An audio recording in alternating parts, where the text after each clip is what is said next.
चला मुलांनो, आता आपण सर्व अक्षरांवर ऊ ची मात्रा लावूयात आणि वाचूयात.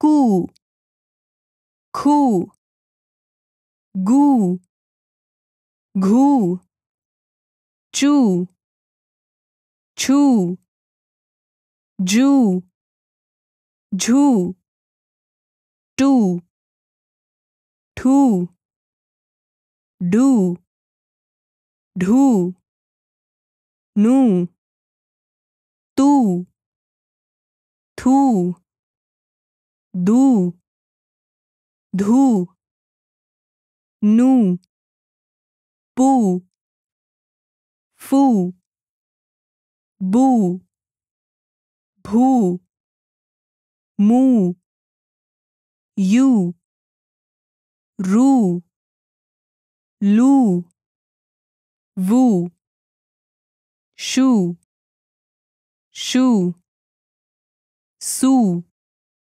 हू. आमच्यासोबत शिकल्याबद्दल धन्यवाद. तुमचा दिवस चांगला जावो.